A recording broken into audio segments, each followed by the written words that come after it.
Hello बच्चों, let's read the given question. The question says a luminous object is placed below a glass slab of thickness T. A circular opaque disc is placed vertically above the object on the surface of the glass slab. If C is critical angle for glass air interface, then predict the minimum radius of the opaque disc so that the object cannot be seen from any uncovered portion of the glass slab. Alright, so यहाँ पे we need to understand this question. As a key concept यहाँ पे हम कह सकते हैं this will be the phenomena of total internal reflection और उसमें the important part is critical angle. So critical angle exactly है क्या, पहले ये समझते हैं. It is that minimum for minimum angle of incidence in the denser medium for which angle of refraction in the rarer medium becomes 90 degree. ऐसे angle of incidence को हम critical angle बोलते हैं. Alright, so let's try to visualise the given situation. अब हमें एक glass slab given है. Alright, और हमसे बोल रहा है luminous object is place below a glass slab. So एक ल्यूमिनस ऑब्जेक्ट को ले लेते हैं हम यहाँ पे. लेट से वो ऑब्जेक्ट ये है और वो ग्लास स्लैब के नीचे रखा हुआ है.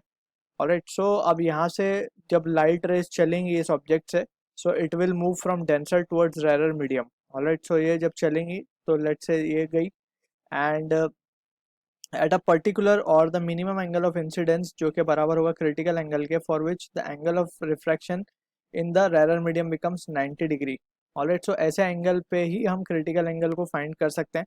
एंड वी कैन से कि यहाँ पे हमसे बोला गया है कि वो कवर इस तरीके से रहे कि अनकवर्ड पोर्शन से वो ऑब्जेक्ट नहीं दिखना चाहिए. ऑलराइट, सो यहाँ पे जस्ट इससे स्लाइटली थोड़ा बड़ा अगर एंगल ऑफ इंसिडेंस होगा तो ये सारी लाइट रे वापस आ जाएंगी और ये ऑब्जेक्ट बिल्कुल भी विजिबल नहीं होगा इस पार्ट से.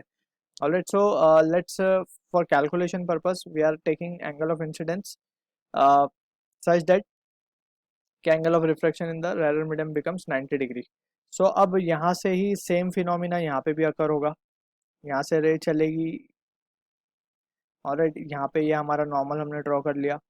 यहाँ से अगेन वी कैन से कि it will be this situation जो हम यहाँ पे ड्रॉ करें it is known as a grazing angle. ये भी एंगल ऑफ क्रिटिकल एंगल है.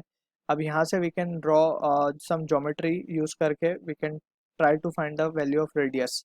ये एंगल भी सी हो जाएगा. अगर हम ध्यान से देखें सो ये जो इतना पोर्शन है that is this portion,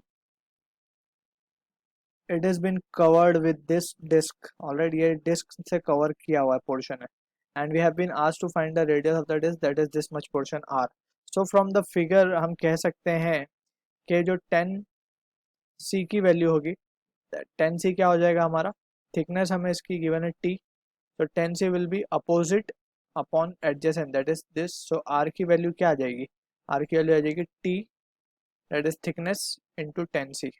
Alright, so this will be the answer to the given question. I hope you understood the solution. All the best.